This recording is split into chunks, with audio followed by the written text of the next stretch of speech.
ஸ்தலசபைக்கான தேவனுடைய வாக்குத்தத்தை பற்றி பேசினார்.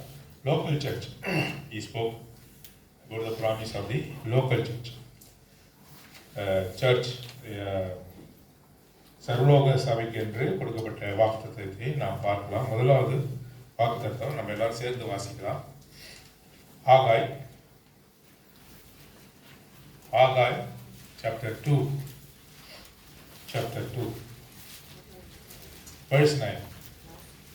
ஆகாய் 2ஆம் அதிகாரம் 9ஆம் வசனம். எல்லோருமே சேர்ந்து வாசிக்கலாம். Let us read all together. First verse. First promise. முந்தின ஆலயத்தின் பார்க்கிலும் இந்த பிந்தின பெரிதாயிருக்கும் என்று சேனை கர்த்தர் சொல்கிறார். இவ்விடத்தில் சமாதானத்தை கட்டளையிலே என்று சேனை கர்த்தர் உரைக்கிறார். தூக்கம் வருது, அதனால சத்தம் இல்லை. தூக்கம் வருதா? சரி, நல்ல சத்தமாக வாசிக்கலாமா? முந்தின ஆலயத்தின் மகிமை பார்க்கிறோம். சேனையின் கர்த்தர் சொல்கிறார், இவ்விடத்தில் சமாதானத்தை கட்டளையிலே என்று சேனையின் கர்த்தர் உரைக்கிறார்.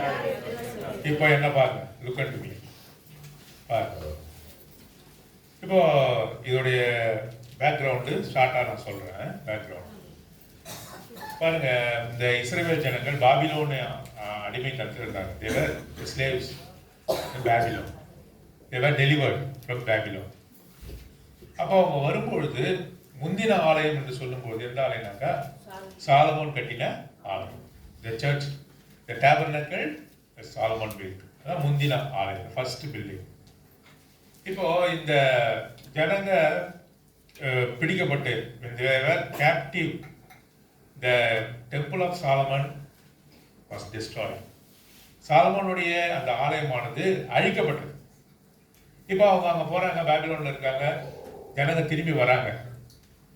they returned to Jerusalem. ஜெருசலேமில் வந்து பார்த்தாக்க எப்படி இருக்குது ஆலயம்? இடிஞ்சு போய் demolished, rebels. அப்போ அவங்க பார்க்குறாங்க, அவங்களுக்கு ரொம்ப வேதனையாக இருக்குது. சபை வந்து இடிஞ்சு போய் கிடக்குது அப்படின்னு சொல்லிட்டு செருபாபேல் என்று சொல்லக்கூடிய ஒரு மனுஷன், அதை தேவனுடைய ஆவி அவன் இடத்துல கொடுக்கப்பட்டதுனால அவன் எழுந்து கட்டுகிறான். அவன் வந்து செருபாபேல் அந்த ஆலயத்தை கட்ட முயற்சிக்கிறான். அவனோடு கூட ஹை பிரீஸ்ட், பிரதான ஆசாரியன் என்று சொல்லக்கூடிய ஜோசுவாவும் கை கோர்த்து 2 பேர் செய்கிறாங்க. Zerubbabel and Joshua tried to build the second temple. அவர்கள் அந்த ஆலயத்தை கட்டினாலும் கூட it was not okay. ஏன் அப்படின்னு சொன்னாக்கா சாலமோனுடைய ஆலயம் அவ்வளவு மகிமையா இருந்ததுதான். மகிமையான என்ன அர்த்தம்னாக்கா அவ்வளவு கோல்டு, சில்வர் எல்லாத்தையும் கொண்டு அந்த சாலமோன்ஸ் டெம்பிள் வாஸ் பில்ட். புரியுதா உங்களுக்கு? பிரம்மாண்டமா இருந்தது. ஏன்? தாவீது, சாலமோனுடைய தகப்பன் தாவீது வந்து எல்லாத்தையும் சேர்த்து வச்சுட்டாரு. எகிப்தில இருந்து கேதுரு மரங்கள், அந்த மரங்கள், பிசினேக, அது இது, இந்த கோல்டு, சில்வரு, எவ்ரிதிங் தாவீது சேர்த்து வச்சார். சாலமோன் அதை வைத்துக் கொண்டு அந்த டெம்பிளை கட்டினா பார்க்கறதுக்கு குளோரியஸா இருந்தது. இவர்கள் ஏழைகள். ஏன்? இவர்கள் பிடிக்கப்பட்டு போனாங்க. அப்பதான் திரும்புறாங்க. they returned from the captivity of Babylon. When they come, they have no gold, silver, anything, but they want to build a house for the Lord. They want to build a house for the Lord, even though they didn't have anything, any material. அப்படின்னா கூட அந்த பில்டிங்கை கட்டணும்னு construct பண்ணணும்னு நினைக்கிறாங்க. நல்ல எண்ணம் தானே. அப்படி கட்டும்போதே அவங்களுக்கு அதை பார்க்கும்போது அவங்களுக்கு என்ன தோணுச்சுனாக்கா அது வந்து ரொம்ப மெஜஸ்டிக்காக இல்லை. பார்க்கும்போது எப்படி இல்லை, பிரம்மாண்டமா மரியாதைக்குரியதா அவங்க கட்டுற ஆலயம் இல்லை. ஏன்னா சாலமோன் கட்டின அந்த ஆலயத்தை பார்த்தவர்கள் அவங்க கூட இருந்தாங்க. யார் கூட? செருபாபேல் கூட, ஜோசுவா கூட இருந்தாங்க. புரியுதா அவங்களுக்கு? எடுத்துக்கோ வருதா? அவங்க கூட வந்து சொல்றாங்க, இது இப்படி இருக்காது, இந்த இது மட்டும் எப்படி தெரியுமா இருக்கும், இந்த வால், இந்த சோர் மட்டும் எப்படி தெரியுமா இருக்கும், திட்ட தடியில் இருக்கும், நீ இன்னமும் மெலிசா கட்டுற அப்படின்னு சொல்லிக்கிட்டே இருக்கிறாங்க. they discouraged Zerubbabel and Joshua, the high priest. நாம அதை பார்த்தோம், எப்படி இருக்கோம், நீ என்ன ஆலயத்தை கட்டுற அப்படின்னு சொன்ன. இந்த மனமடிவுனால என்ன பண்ணாங்கன்னாக்கா 16 வருஷம் அந்த பில்டிங்கை கட்டாம ஆரம்பிச்சவங்க அதை பாதியிலே நிறுத்திட்டு எப்படி இருந்தாங்க? அமைதியாயிட்டாங்க. யாரு சொல்லுங்க? Zerubbabel, Joshua and his workers. கட்டிட்டு இருந்தாங்க, ஆனாலும் அது மகிமையா இருக்காதுன்னு தெரிஞ்ச உடனே நிறுத்திட்டாங்க. அப்போ ஆண்டவர் அவங்க உள்ளத்தை பார்க்கிறார். யாரோட உள்ளத்தை? செருபாபேலுடைய உள்ளத்தை. ஒன்றுமே இல்லைன்னா கூட என்ன பண்ணா? சாலமோனுக்கு அவங்க அப்பா சேர்த்து வச்சார். தாவீது ராஜா, சமஸ்த இஸ்ரவேலுக்கு தலைவர், எல்லாமே வெற்றி. எங்க போனாலும் அங்கிருந்து கோல்டுலாம் எடுத்துட்டு வந்துடுவார், சில்வர்லாம் எடுத்துட்டு வந்துடுவார். அதனால சாலமோன் கட்ட முடிஞ்சது. செருபாபேலுக்கு ஒன்றும் இல்லை, இப்பதான் அடிமையின் மகன் அவன். செருபாபேலுக்கு ஒன்றும் இல்லை, அவனால அதை போல ஒன்று ஆலயம் கட்ட முடியல. அதனால அவன் என்ன பண்ணா? மிகுந்த மன வருத்தப்பட்டான். எல்லாரும் குறை சொன்னாங்க. அப்ப ஆண்டவர் உள்ளத்தை பார்த்து என்ன சொல்றாரு? போ, செருபாபேலுக்கிட்டையும் யோசுவாக்கிட்டையும் சொல்லு, வெள்ளி என்னுடையது, பொண்ணு என்னுடையது என்று சேனையின் கர்த்தர் சொல்லுகிறார். நீ ஆலயத்தை கட்டு, முந்தின ஆலயத்தின் மகிமையை பார்க்கிலும் இந்த பிந்தின ஆலயத்தின் மகிமை நீ கட்டுடா. நீ கட்டு, ஆலயத்தை கட்டு, நீ கட்டு ஆலயத்தை. அது எப்படி இருக்கும்? சாலமோன் கட்டினதை விட மிகப்பெரிய மகிமை உள்ளதா இல்லையா? ஆண்டவர் இருதயத்தை பார்க்கிறார். மனுஷன் வெளியே பார்க்கிறான், மனுஷன் வந்து முகத்தை பார்க்கிறான். அவங்ககிட்ட பொண்ணு பொருள் இருந்தா தான் அவங்ககிட்ட வருவான். ஆனா ஆண்டவர் உன் இருதயத்தை பார்க்கிறார், உன்னுடைய வாஞ்சையை பார்க்கிறார். உன் வாஞ்சை என்ன? ஆண்டவருக்குன்னு ஒரு ஆலயத்தை கட்டணும். உன்னுடைய வாஞ்சை அப்படிப்பட்ட வாஞ்சை. யோசுவா, உன்னுடைய வாஞ்சை அப்படிப்பட்ட வாஞ்சை. அங்கே சொல்லி அனுப்புறாரு, முந்தின ஆலயத்தை பார்க்கலாம், பிந்தின ஆலயம் சிறப்பா இருக்கு, மகிமையா இருக்கும். ஆண்டோட மகிமை அங்க அதிகமா இருக்கும். நீ கவலைப்படாத, இவ்விடத்தில் சமாதானத்தை கட்டளையிடுவேன் என்று சேனை கர்த்தர் உரைக்கிறார் என்று சொன்னார். ஆகவே நீ கட்டக்கூடிய ஆலயம் தோண்டு போவாத. நீ ஆண்டவருக்குன்னு செய்யக்கூடிய ஆலயமானது அது மகிமையா இருக்கணும். இப்ப ஆண்டவர் இதன் மூலமா நமக்கு என்ன சொல்ல வராது? இப்ப நம்ம சுற்றி பார்க்கிறோம், சபைகளை பார்க்கிறோம், எப்படி இருக்கு? பெருசா சண்டையா இருக்கு. சொல்றாரு கரெக்டா? சண்டையா இருக்கு. Everywhere fighting. 2 churches, 3 churches. The servant of God are like wolves. நரிகளை போல ஜன ஆட்டை அடித்து சாப்பிடுகிறவர்களாக அவர்கள் காணப்படுகிறார். மந்தையை மேய்க்கிறார்கள். ஆட்டை ஓநாய்களை போல இருக்கிறார். மந்தைய அவர்கள் மெதுவா நடத்தல, கரவலாடுகள் நடத்துவது போல நடத்தல. ஆகவே அவர்கள் எப்படி இருக்காங்க? இதெல்லாம் நம்ம பார்க்கும்போது நமக்கு என்ன தோணுது? 16 வருஷம் செருபாபேல் வேலையை விட்டே போயிட்டான். கட்டலான்னு வந்தா செருபாபேல் யோசுவாவும் வானா, இவங்களை திருத்தவே முடியாது அப்படின்னு போயிட்டான். அப்படி போலாமா? ஆண்டவர் அவன் மத்தியில் கொடுக்குறாரு, ஆவியை கொடுக்குறாரு. என்ன சொல்றாரு? முந்தின ஆலயத்தை பார்க்க உன்னை வைத்து நான் எழுப்பேன். சந்தோஷமா இருக்குதா? சாதாரண ஆளை உட்கார்ந்து இருக்கிற நீ யாரா இருக்குன்னு தெரியல. ஆண்டவர் அவருடைய பரிசுத்த ஆவியை கொண்டு பேசுறாரு.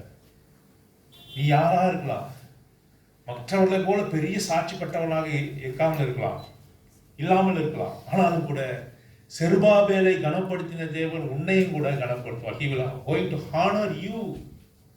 உன்னை கனப்படுத்த போறாரு. உன்னை கொண்டு அவருடைய ராஜ்யத்தை விஸ்தாரப்படுத்த போறாரு. டெம்பிள்லாம் பெருசா கட்டுறது கிடையாது. நம்ம சவுத்துக்கு போனாக்கா அவங்களுக்குள்ள ஒரு போட்டி வருமா. முதல்ல என்ன தெரியுமா? என் ஊசி மேலே போகுதா, உன் ஊசி மேலே போதா, ஊசி கோபுரம். ஊசி கோபுரம் என்ன? அவங்க சர்ச்சை கட்டி கன்ஸ்ட்ரக்ட் டவர், அந்த ஊசி மாதிரி போகும். இவங்க ஆலயம் ஊசி கோபுரம் இவ்வளவு பெருசு தான், அடுத்த ஆலயம் என்ன பண்ணும்? அதை விட கொஞ்சம் மேல. அப்படியா? அவர் மகிமை தங்கும்படியான ஆலயத்தை, தேவனுடைய ராஜ்யத்தை நீ என்ன பண்ணுவ? ஸ்தாபிப்ப. ஆண்டவர் நீங்க வாக்கு கொடுக்க. நீ யாரா இருந்தாலும் சரி, இதை கேட்டுக்கொண்டு யாரா இருந்தாலும் சரி, நீ பயப்படாத. ஓ இவ்வளவு பெரிய தரிசனம், பக்தி சிங் தரிசனம், பயப்படாத. உன்னை கொண்டும் ஆண்டவர் கிரியை செய்யும். சோர்ந்துராத. சபையில பார்த்து சோர்ந்துராத. விசுவாசத்தை விடாத. No neglect your faith in the Lord. Don't look here and there. Don't look other churches.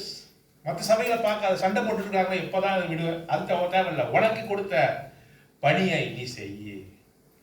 செருபாபேலே எழுந்து நடபடி நட. Arise and construct the kingdom of God. தேவனுடைய ராஜ்யத்துக்கு நீ என்ன செய்ய? உழை என்று ஆண்டவர் உனக்கு சொல்கிறார். உனக்கு வாஞ்சை இருக்கு தேவனுடைய ராஜ்யத்தை கட்டணும். இதுவரை என் வீட்டை அலுவல பார்த்துட்டு இருந்தேன், இனிமேல் நான் தேவனுடைய வீட்டை நான் கட்டணும் என்று யாரெல்லாம் வாஞ்சிக்கிறாங்களோ செருபாபேலுக்கு கொடுத்த ஆவியை உனக்கும் எனக்கும் அவர் கொடுக்கிறார். யோசுவாவுக்கு கொடுத்த ஆவியை உனக்கும் எனக்கும் கொடுக்கிறார். முந்தின ஆலயத்தை பார்க்கலாம், பிந்தின ஆலயம் கட்டப்படுகிற இந்த ஆலயத்துல என்னுடைய மகிமையே தங்குன்னு சொல்றாரு. சாலமோனத்துல மகிமை தங்கினதை விட உன்னுடைய ஆலயத்துல என்னுடைய மகிமை தங்கும். பெரிய பெரிய ஆலயமா இருக்கலாம், பார்க்கறதுக்கு மிக ஆடம்பரமாக இருக்கலாம், அங்கதான் ஆண்டவர் இல்ல. உன்னிடத்துல என்னிடத்துல அவர் இருக்கிறார். அவர் உன் கூட பேசிக்கிட்டு இருக்கார்.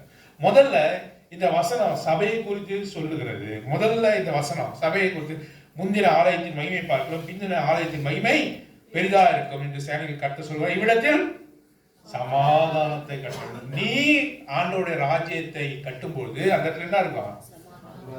சண்டை இருக்காது, போட்டிகள் இருக்காது, பொறாமைகள் இருக்காது. போட்டி, பொறாமை, நீ பெரியவனா நான் பெரியவனா, who is the elder, who is the God servant, what is my duty, what is my right, nothing will be there. I will order my peace in the kingdom you are going to construct for my glory. என்னுடைய மகிமைக்கென்று நீ கட்ட போகிற ஆலயத்துல என்னுடைய சமாதானம் தங்கும் என்று சொல்கிறார். முதல்ல சபையை குறித்து அவர் பேசுகிறார். இரண்டாவது வசனம், சங்கீதம் 122 சங்கீதம், 122 சங்கீதம் கடைசி வசனத்தை வாசிங்க. 7வது வசனம் வாசிங்க. அலங்கத்துக்குள்ளே இருப்பதாக என் சகோதரர் நிமித்தமும் என் சிநேகிதர் நிமித்தமும் உன்னின் சமாதானம் இருப்பதாக என்று எங்கள் தேவனாகிய கர்த்தர் ஆலயத்தின் நிமித்தம் உனக்கு நன்மை உண்டாக தேடுவேன். இது எருசலேமை குறித்து சொல்லுகிறது. முதல்ல தேவனுடைய சபை, முதல் வசனம் தேவனுடைய சபையை குறிக்கிறது. முந்தின மகிமை காட்டிலும் பிந்தின ஆலயத்தினுடைய மகிமை சபை. இப்ப இருக்கக்கூடிய சபைக்கு ஆண்டவர் சொல்றார், சோர்ந்து போடாது, தைரியமாயிரு, நீ என்ன செய்ய, ஆண்டோடைய ராஜ்யத்திற்கு நீ எழுந்து பிரகாசி என்று சொல்கிறார். எனக்கு தாளத்து இல்லைன்னு சொல்லாது. I have no talents, don't tell. I have no eloquent speech, நான் திறமையா பேச முடியாது சொல்லாத. ஆண்டவர் உன்னை பயன்படுத்துவார். சபையை கட்டு என்று சொல்கிறார். நான் ஆசீர்வதிப்பேன் என்று சொல்கிறார். My glory will be there என்று சொல்கிறார். என்னோட மகிமை அங்கே இருக்குன்னு சொல்கிறார். இரண்டாவதாக சொல்லும்போது எருசலேமை குறித்து சொல்லும்போது உன் குடும்பத்தை குறித்து சொல்கிறார். எருசலேம் இசைவனம் போன நகரம், அந்த அலங்கத்திற்குள்ளே சமாதானம் இருக்கும். அலங்கன்னாக்க என்ன அர்த்தம்னாக்க வாழ்னு அர்த்தம். எதுக்காக இந்த சுவரை எழுப்புறாங்க, மதில் சுவரை எதுக்கு எழுப்புறாங்க? பாதுகாப்பு, உன்னோட குடும்பத்தை பாதுகாப்பு. நீ சபை மேல பிரியமா இருந்தனாக்கா, தேவனுடைய ராஜ்யத்திற்கு என்று உன்னை ஒப்பு கொடுத்தனாக்கா, அவர் என்ன செய்வாரு? உன் அலங்கத்துக்குள்ளே சமாதானத்தை வைப்பார். உன் குடும்பத்துல பிரச்சனை இருக்காது. நீ என் வேலையை பாரு, நான் உன் குடும்பத்தை பார்க்கிறேன். ஆண்டவர் தான் சொல்றேன். நீ என்னுடைய பணியை செய்ய, நான் உனக்கு உன் குடும்பத்துல சமாதானம். உன்னுடைய குடும்பத்துல ஏதாவது வறட்சி இருக்கிறதா, குறைவு இருக்கிறதா, is there any infirmities or any want in your family, I will look after it. அநேக குடும்பத்தில் சில குறைபாடுகள் இருக்கிறது, குறைகள் இருக்கிறது, சில கஷ்டங்கள் இருக்கிறது. ஏனென்றால் நானே என் குடும்பத்தையே பார்த்துக்கிறேன். சபைக்கு ஒன்றும் இல்லை. தேவனுடைய ராஜ்யத்தினுடைய விஸ்தாரத்துக்கென்று, பிரபலத்திற்கென்று ஒன்றும் செய்வதில்லை. என் குடும்பம், என் பிள்ளைங்க, குழந்தை குட்டிங்க, இப்படியே நான் கவனிச்சுட்டு இருக்கேன். நீ சபையை கட்டும்போது ஆண்டவர் சொல்றாரு, உன் அலங்கத்திற்குள்ளே சமாதானம், உன் குடும்பத்துல சமாதானத்தை கொண்டு வரும். ஏன் எனக்கு சமாதானம் இல்லை? சபையை குறித்து நினைக்கிறது கிடையாது. நீ ஆண்டவரை குறித்தே நினைக்கிறது கிடையாது. என்னது ஆண்டவர் எதுக்கு தேவை? எனக்கு நோய்வாய்ப்பட்டா ஆண்டவர் தேவைங்க. எனக்கு உடம்பு சரியில்லைன்னா என்ன பண்ணுவா? கர்த்தாவே அப்படின்னு சொல்றதுக்கு வரும். என் பிள்ளைங்களோட படிப்புக்கு என்று தேவை. எனக்கு வீடு வாசலை கட்டுவதற்கு கர்த்தர் தேவை. நீ அவருடைய வேலையை பார்க்கிறதுக்கு தேவையா? தாவீதுடைய இதயத்தை பார்க்க. I will construct a temple for God, David said. How can the tabernacle before my sight, but it has to be built in a temple. தாவீது என்ன சொன்னா? இந்த கூடாரத்தில் எப்படி இருப்பது? How the ark of covenant be in the tabernacle? இந்த கூடாரத்துக்குள்ள தேவனுடைய ஒரு சாட்சியின் பற்றி எப்படி இருப்பது? I will construct a house for him. அப்ப என்ன சொன்னாரு தாவீத ஆசீர்வதி? அது போன வாரம் பார்த்தோம்னா ஆராதனை பார்த்தோம். I will bless you, your generation. தாவீது வந்து தேவனுடைய வீட்டை பத்தி நினைச்சா, தாவீதோட வீட்டை பத்தி ஆண்டவர் நினைச்சார். அதான் ரெசிப்ரோக்கல். நீ ஆண்டவரோட வீட்டை நினைக்கலன்னா ஆண்டவர் உன்னை பத்தி நினைக்க மாட்டார். உன்னுடைய வீடுகளில் சமாதானம் வேணுமா? You want peace in your house, a permanent peace, then build his kingdom. அவர் சொல்றாரு, உன் அலகத்துக்குள்ள சமாதானமும் உன் அரண்மனைக்குள்ள சுகமும் இருப்பதாக. சுகம் இருக்கணும், கம்ஃபர்ட்னஸ் இருக்கணும். நீ ஆண்டவரை குறித்து நினைக்கல, சரி நீ கன்ஸ்ட்ரக்ட் பண்ணதுலாம் இருக்கட்டும், ஆண்டவருக்கு ஊழி சேர்த்துலாங்க, ஆண்டவரே நீ நினைக்கலையே, சொல்லுங்க பார்ப்போம். வாயை திறந்து சொல்ல தேவை. நீ ஆண்டவர் என்னைக்கு நினைச்ச? நீ சொல்லு. அவருக்கான நேரத்தை கொடுத்தியா? Do you give enough time for the Lord? Read the Bible? வேதத்தை படிச்சியா? ஃபைட் டைம் இருந்தியா? நேசிச்சியா? பிசினஸ் பிசினஸ் பிசினஸ் அது இதுன்னா ஓடிக்கிட்டா இருக்கிறியே, ஓடிக்கொண்டே இருக்கிறியே. ஆண்டவருடைய பாதத்துல அமர்ந்து வேதத்தை பிரிந்து ஆண்டவர் என்ன சொல்றான்னு கேட்கறதுக்கு உனக்கு நேரம் இல்லையே. நீ மினிஸ்ட்ரிலாம் அப்புறம் வா. நீ ஒன்னும் தேவனுடைய வீட்டுக்கு செய்ய வேண்டிய அவசியம் இல்லை. நீ முதல்ல ஒன்ன பாரு. Repair yourself, construct yourself, be a perfect man, be a righteous man before the eyes of the Lord. தேவனுடைய கண்களுக்கு முன்பாக நீதிமானாக பரிபூர்ண மனுஷனாக நீ முதல்ல மாறு. முதல்ல நீ மாறு ஆண்டவர் சொல்றார். அப்ப நான் வந்து உன்னை ஆசீர்வதிப்பேன், சமாதானம் உன்னுடைய வீட்டில் காணப்படும் என்று சொல்லுகிறார். மூன்றாவதாக பார்க்கும்போது 2 தெசலோனிக்கேயர் 3ஆம் அதிகாரம், 2 தெசலோனிக்கேயர் 3ஆம் அதிகாரம் முடிச்சிடலாம். 2 தெசலோனிக்கேயர் 3ஆம் அதிகாரம் 13ஆம் வசனமா வாசிங்க. 16ஆவது வசனம். சமாதானத்தின் கர்த்தர் தாமே எப்பொழுதும் சகல விதத்திலும் உங்களுக்கு சமாதானத்தை தந்துள்ளவராக. கர்த்தர் உங்கள் அனைவரோடு கூட இருப்பாராக. பாருங்க, சமாதானத்தின் கர்த்தர் தாமே எப்பொழுதும் சகல விதத்திலும் உனக்கு உங்களுக்கு என்ன செய்ய போறாரு? சமாதானம். முதல்ல யாருக்கு சமாதானம் சொன்னாரு? சபைக்கு. இரண்டாவது யாருக்கு சமாதானம் சொன்னாரு? மூணாவது யாருக்கு சமாதானம் சொல்ல போறாரு? தனிப்பட்ட விதமா எனக்கு சமாதானம் எனக்கு இல்லை. சொல்றீங்களா? எனக்கு சமாதானம் இல்லை. என்னோட ஆத்மா தத்தளிக்கிறது, நான் தத்தளித்துக் கொண்டிருக்கிறேன், எனக்கு சமாதானம் இல்லைன்னு சொல்றீங்களா? ஆண்டவர் சொல்றாரு, உன்னை சமாதானத்தின் கர்த்தர் தாமே எப்பொழுதும் சகல விதத்திலும் உங்களுக்கு சமாதானத்தை தந்தருள்வாராக. வீடுகளில் போய் வாசிங்க. அவருடைய பேர் என்னது? ஏசாயா 9ஆம் அதிகாரம் 2ஆம் வசனத்துல என்ன வாசிக்கிறோம்? 6ஆம் வசனத்துல என்ன வாசிக்கிறோம்? சமாதானத்தின் பிரின்ஸ் ஆஃப் பீஸ் என்று வாசி. அவர் பேர் என்ன? ஆண்டவராகிய இயேசு கிறிஸ்து பேர் என்ன? சமாதான பிரபு. முதல்ல என்னது? சமாதான பிரபு. 1 கொரிந்தியர் 14ஆம் அதிகாரம் 33ஆம் அதிகாரத்துல வாசிக்கிறோம். 1 Corinthians chapter 14 verse 33ல he is not the author of confusion but of peace என்று வாசிக்கிறோம். அப்படின்றது என்ன? அவர் குழப்பத்திற்கு காரணர் அல்ல, அவர் சமாதானத்துக்கு காரணர். 2 கொரிந்தியர் 13ஆம் அதிகாரம் 11ஆம் வசனம் 2 Corinthians chapter 13:11ல வாசிக்கிறோம். he is a God of peace and love. அன்புக்கும் சமாதானத்துக்கும் தேவனாய் இருக்கிறார். அன்பும் சமாதானமும் ரெண்டும் ஒண்ணுதான், ரெண்டும் ஒன்னாதான் இருக்கும். பிரிக்க முடியாத இரட்டையர்கள். They can't be separated. Love and peace cannot be separated. Where there is love, there is peace. Where there is peace, there will be love. It cannot be separated. It cannot be separated.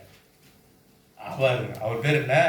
அவர் சமாதான பிரபு, சமாதான காரணர். Is author of peace, is a God of peace and love. அவர் அன்புக்கும் சமாதானத்துக்கும் காரணராக அவர் இருக்கிறார் என்று சொல்லி பார்க்கிறோம். நீ குறித்து வைத்துக் கொள்ளுங்கள். லூக்கா சுவிசேஷம் 1ஆம் அதிகாரம் 78வது வசனத்துல வாசிக்கிறோம், சமாதானத்தின் வழியை அவர் உண்டு பண்ணினார் என்று வாசிக்கிறோம். The way of peace, சமாதானத்தின் வழியை அவர்தான் உண்டு பண்ணினார் என்று சொல்லி வாசிக்கிறோம். லூக்கா 2ஆம் அதிகாரம் 14ல கூட நாம் அப்படித்தான் வாசிக்கிறோம். லூக்கா 2:14 கூட அவர் வாசிங்க. உன்னதத்தில் இருக்கிற தேவனுக்கு மகிமையும் பூமியிலே சமாதானத்தை கொண்டு வருவதற்கு அவர் வந்தார். பூமியிலே சமாதானத்தை கொண்டு வருவதற்கு வந்தார். அப்போஸ்தலர் நடவடிக்கைகள் 10ஆம் அதிகாரம் 36ஆவது வசனம், ஆக்ட்ஸ் ஆஃப் அப்போஸ்தலர்ஸ் சாப்டர் 10 verse 36 நம்ம வாசிக்கிறோம். அவர் சமாதானத்தை போதித்தார் என்று வாசிக்கிறோம். the preaching the peace. அவருடைய வாயிலிருந்து வந்தது என்னன்னா சண்டைக்கு வந்தது. அவருடைய வாயிலிருந்து வந்தது என்ன? வம்பு வார்த்தையா? அவருடைய வாயிலிருந்து வந்தது என்னது? there is no guile in his mouth என்று வாசிக்கிறோம். அப்படின்னா ஒரு விதமான தீங்கும் ஒரு வாயில இல்லை. நம்ம வாயை திறந்தாலும் என்ன பண்ணுவோம்? வாயை மூடுன்னு சொல்றோம். ஏன் வாயை மூடுன்னு சொல்றோம்? ஏன்? குடும்பமே பத்திக்கிட்டே இருக்கும். நம்ம வாயை திறந்தாவே சமாதானம் நம்ம வாயில வராது. அவருடைய வாயில சமாதானம் இருக்கிறது. அவருடைய வழிகள் சமாதானத்தின் வழி.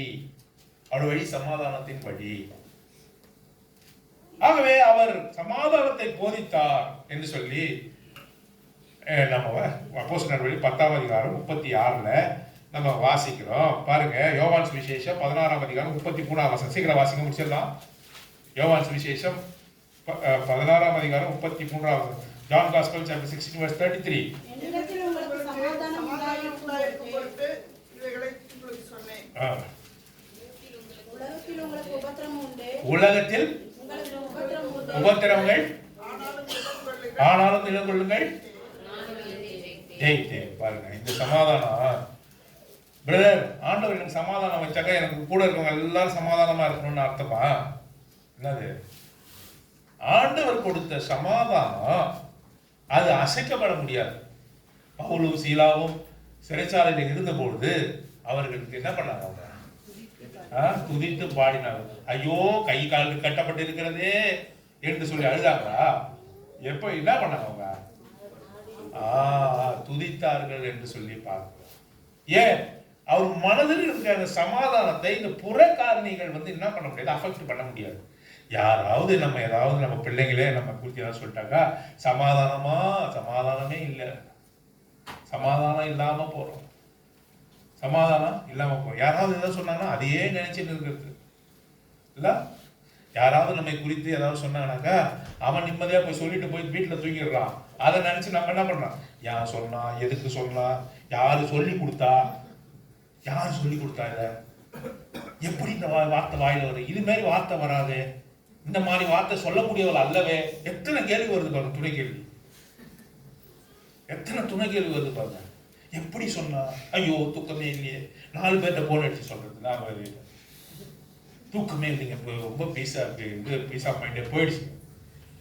சொன்னவன் சொல்லிட்டு போய் என்ன பண்றான்? நல்லா தூக்கிட்டான். நீ அதை வச்சுக்கிட்டு அலப்பாயிர.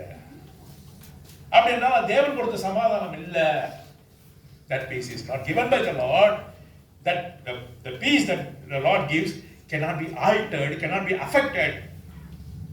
அவர் கொடுத்த சமாதானத்தை ஒரு நாளும் நீ என்ன பண்ண முடியாது. உலகத்துல உபத்திரவம் உண்டு, இந்த சமாதானத்தை வைத்து நான் எல்லாத்தையும் ஜெயிச்சிருவோம் அப்படி கிடையாது. இந்த சமாதானத்தை யாரும் என்ன பண்ண முடியாது. இந்த உலகம் கொடுக்கிற உபத்திரம் எடுத்து போடாது. The tribulation cannot vacate the peace in my heart that the Lord gave unto me. ஆண்டவர் கொடுத்த இந்த சமாதானத்தை எதுவுமே இப்ப அநேகருக்கு பிரச்சனை தான். என்னது? சமாதானம் இல்லாத ஒரு நிலைமை.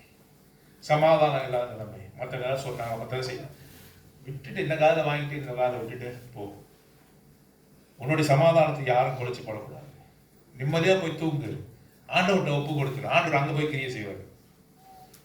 ஆண்டவரே உங்க பேசுறாங்க, மன்னிச்சிருங்க சொல்லிட்டு போய் படுத்துரு. நிம்மதியில் அதை படுத்து நினைக்காத. நாளைக்கு அவங்க எதிராக வந்தாங்கன்னா என்ன பண்ணணும்? இப்படி திருப்பி போகணுமா? எப்படி போனோம்? நீ முன்னாடி போய் என்ன பண்ணா? நீ போய் கையை கொடுக்கணும். புருஷன் அவனை திட்டிட்டு தூக்கிட்டாரு, காலைல எழுந்திரிச்சோடனே நீ என்ன பண்ற? அவர் எழுந்திருக்கு முன்னாடி வெளியே போய் நிக்கிற. அப்படிலாம் இருக்கக்கூடாது. அவர் எழுந்திரிச்சு முடிக்கும் போது நீ என்ன பண்ண? முன்னாடி போய் நிக்கணும். தொல்லை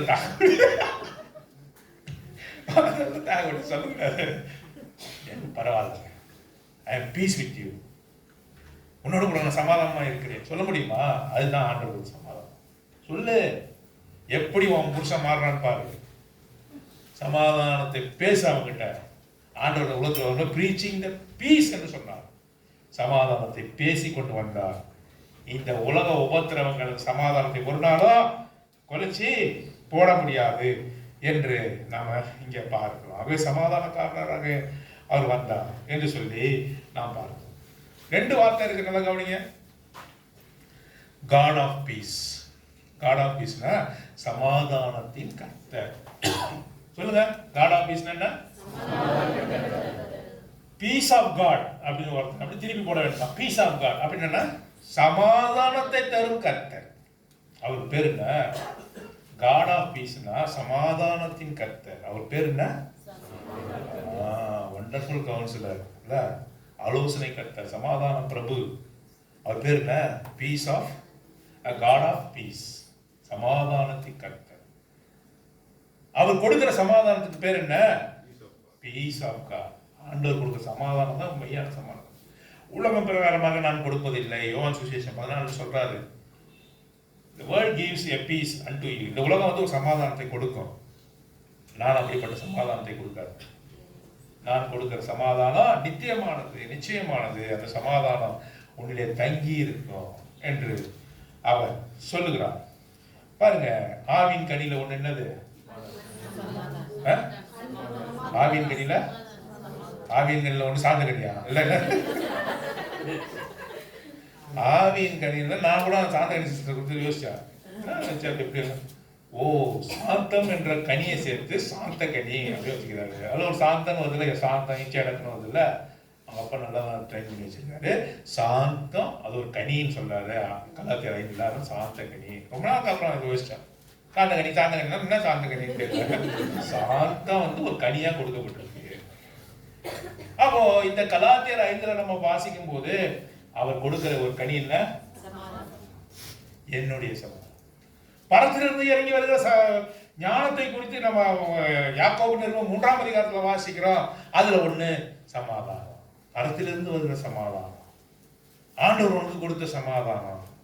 அது ஒருவரான எடுத்து போட முடியாது. நீ எவ்வளவு அடிச்சாலும் என்ன பண்ண முடியாது.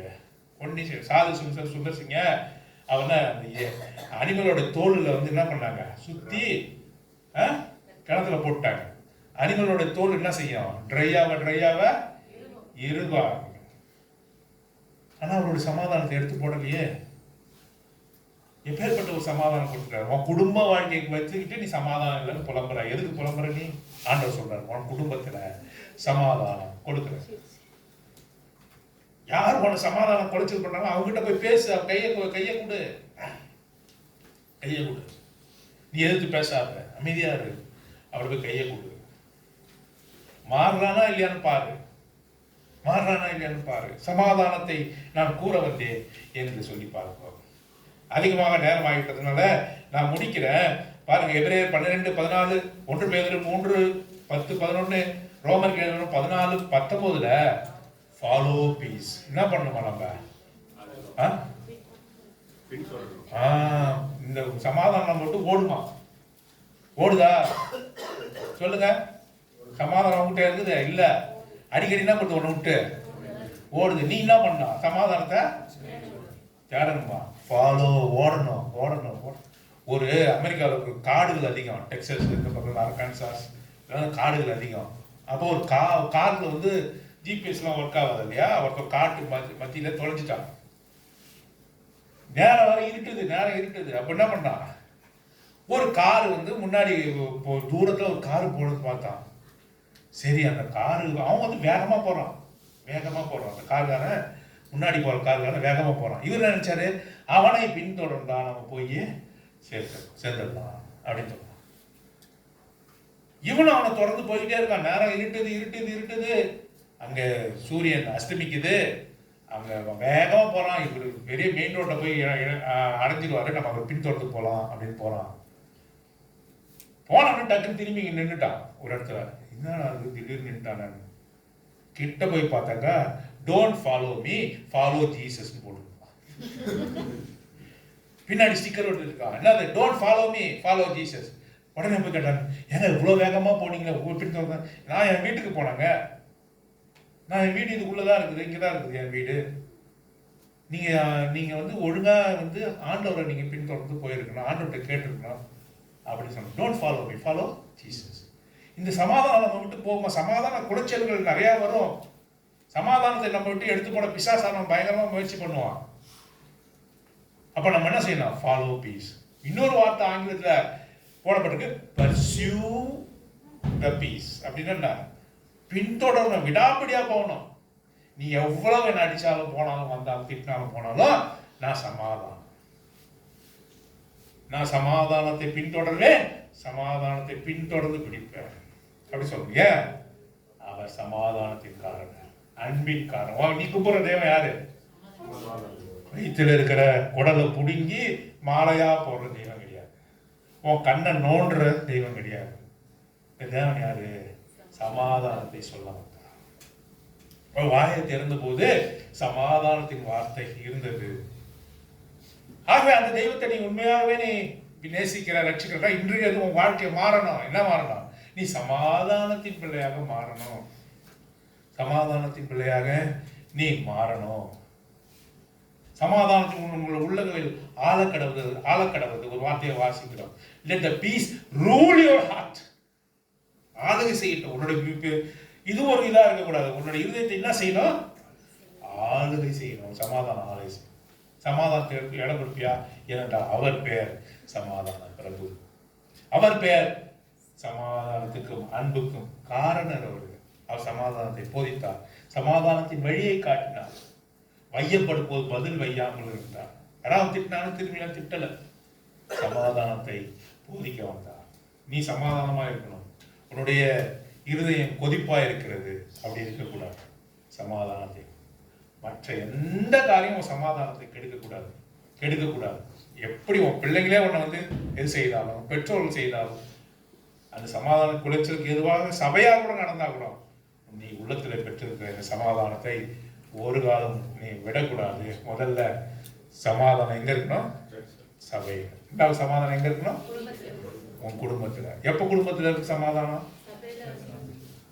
சபைன்றதை விட தேவனுடைய ராஜ்யத்தின் மீது உனக்கு சமாதானம், ராஜ்யத்தை கட்டுவதன் மீது உனக்கு ஆவல் இருந்தாக்கா உன் குடும்பத்தை ஆசீர்வதிப்பார். தனிப்பட்ட விதமான சமாதானத்தை உனக்கு தருகிறார். ஆகவே தேவன் தாமே அவங்களை ஆசீர்வதிப்பார்.